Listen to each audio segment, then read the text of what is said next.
Cadu nə qədər təsir edə bilər insan taleyinə? Ümumiyyətlə təsir eləyirmi o?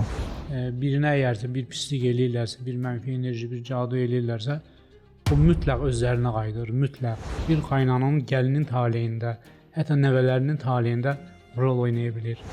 Taleyimiz sanki əlimizin içində də özünü təzahür eləyir, xətlərlə, cizgilərlə, o sanki bir xəritədir, bizə yol göstərir. Taleyimizdə elə bir şey var ki, biz onu heç cürə dəyişə bilmirik də. Yəni o gedişat gedir. Sadəcə olaraq biz onun müxtəlif variasiyalarını yaşaya bilirik. Bu dəfə yaşayırıq ki, biz ruhumuzu mükəmməlləşdirək.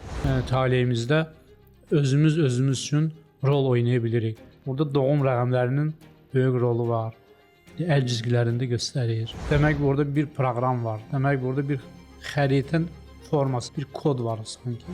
Özünü və ya başqalarını tanımaq istəyirsənsə, əlinin içinə nəzər yetir.